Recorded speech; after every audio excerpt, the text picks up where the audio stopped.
Hello students, how are you? Welcome to all. हम पढ़ रहे थे संस्कृत का तीसरा अध्याय स्वराष्ट्र गौरवम। कल हमने इसका पहला श्लोक पढ़ा था जिसमें कवि ने भारत की भौतिक स्थिति का परिचय प्रस्तुत किया था। आज हम इसका दूसरा श्लोक पढ़ेंगे। हिमालयात् समारभ्य यावद् इंदु सरोवरम तम देव निर्मितम देशम हिंदुस्तानम प्रचक्षते। यह श्लोक हमारी पाठ्य पुस्तक के स्वराष्ट्र गौरवम पाठ से लिया गया है। यह श्लोक मूलतः बृहस्पत्यागम से संकलित है। इस श्लोक में कवि हिंदुस्तान की भौगोलिक स्थिति प्रदर्शित करता है।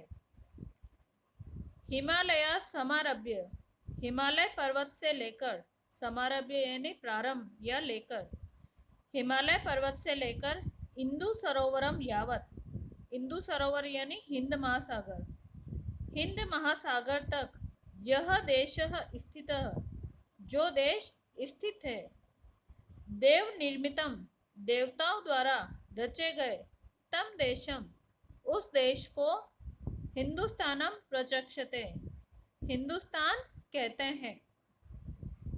हिमालय पर्वत से लेकर हिंद महासागर तक जो देश स्थित है, देवताओं द्वारा रचे गए उस देश को हिंदुस्तान कहते हैं। अब है तीसरा श्लोक। गायन्ति देवा किल गीतकानि धन्यास्तु ते भारत भूमि भागे स्वर्गापवर्गा स्पद मार्ग भूते भवन्ति भूयः पुरुषा सुरत्वात्। यह श्लोक भी हमारी पाठ्य पुस्तक स्वराष्ट्र गौरवम पाठ से लिया गया है। यह श्लोक मूलतः विष्णु पुराण से संकलित है।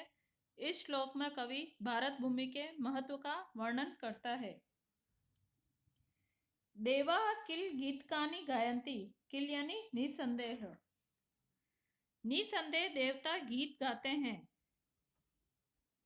धन्य तू ते पुरुषा संति, कि धन्य तो वे मनुष्य हैं जो स्वर्गा पवर्गा स्पद मार्ग भूते भारत भूमि भागे, स्वर्गा पवर्गा स्पद मार्ग भूते यानी स्वर्ग और मोक्ष के स्थान का मार्ग स्वरूप।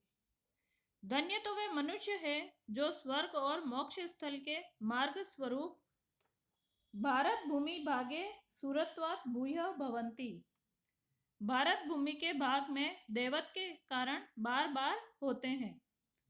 निसंदेह देवता गीत गाते हैं या गुणगान करते हैं कि धन्य है वे मनुष्य जो स्वर्ग और मोक्ष स्थल के मार्ग स्वरूप भारत भूमि के भाग में देवत्व के कारण बार बार होते हैं। आगे का अध्याय कल पढ़ेंगे। Thank you.